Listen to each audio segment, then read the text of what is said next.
Welcome to today's deep dive. You've probably seen this happen on your own feed, right?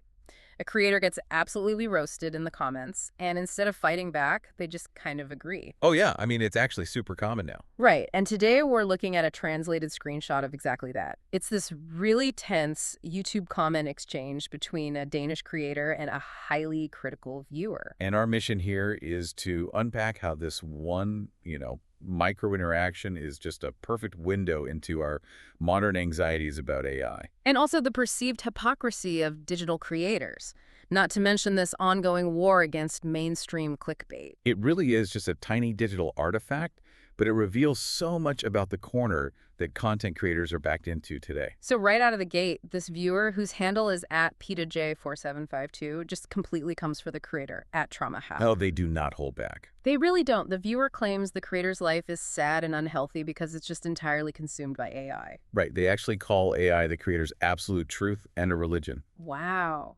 That's heavy. Yeah, and the critique doesn't even stop at the AI obsession either. Oh, there's more. Oh, yeah. The viewer hits them with this charge of pure hypocrisy. They point out that @TraumaCriff constantly criticizes traditional media for being worthless. But then uses the exact same sensationalist methods to get views, I assume. Exactly. I mean, it reminds me of like an indie band that constantly trashes mainstream pop for being soulless. Oh, sure? But then they go and use the exact same hyper-aggressive, algorithm-friendly TikTok dances to push their own track. Right. It makes you wonder if it's fundamentally impossible to critique the modern media landscape without using its own tools. Mathematically, on these platforms, I feel like it almost is impossible. Yeah, because the algorithms governing YouTube or TikTok inherently reward provocation. Emotional hooks over nuance. Exactly. If you don't play the game, your critique just disappears into the void. To fight the system, you're essentially forced to speak its language. Which I guess makes the creator's response here so baffling. Yeah, you'd expect them to fiercely defend their methods or, escalate the argument. But instead, @TraumaCriff performs this weird conversational jiu-jitsu. They openly admit they can't contradict the critic. Wait, really? They just agree? They mostly agree with him, yeah. They even point out they've made videos warning about AI becoming an unhealthy obsession. That is so unexpected. They completely neutralize the attack by pivoting the purpose of their entire channel. The creator states their goal isn't about being right. Then what is it about? They claim they just want viewers to think about what they think. See, I have a really hard time buying that. Really? Why is that? Well, is saying, I just want you to think, an actual intellectual stance? Or is it just the ultimate loophole? It does feel like a highly effective shield. Right, because if your stated goal is just to start a conversation, you never have to take responsibility for the fire you started. And that is the core tension right there.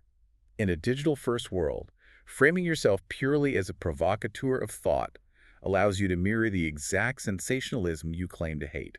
Without being pinned down as an authority. Exactly. You get the clicks without the accountability. And @TraumaCriff isn't just throwing this defense out in a vacuum either. They're drawing a direct contrast against the mainstream Danish media strategy. Right. They specifically call out the cheap clickbait titles of outlets like Ebb, which is a major Danish tabloid. So the creator is framing their AI-centric content as a necessary antidote to that tabloid culture. Yeah, they're arguing that traditional media uses flashy clickbait just for mindless consumption. Whereas they are using those same strategies for a higher purpose. Exactly, to deliberately provoke critical thought. I mean, for you listening, it puts you in a pretty bizarre spot. It really does. When both traditional clickbait media and these new AI-driven creators are fiercely competing for your attention, which approach actually respects your intelligence more? Well, they're both using the exact same psychological hooks. Because the vehicle delivering both is identical. Right. Whether the goal is mindless consumption or critical thought,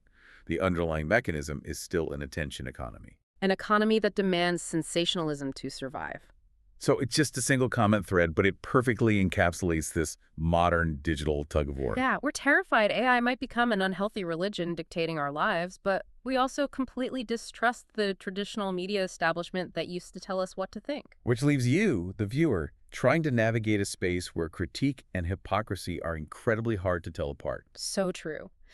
If traditional media relies on manipulating your clicks, and our new AI creators rely on provoking your thoughts using the exact same aggressive Who tactics. is actually in control of your digital worldview? Exactly. As you scroll today, ask yourself, are you consuming the algorithm or is the algorithm consuming you?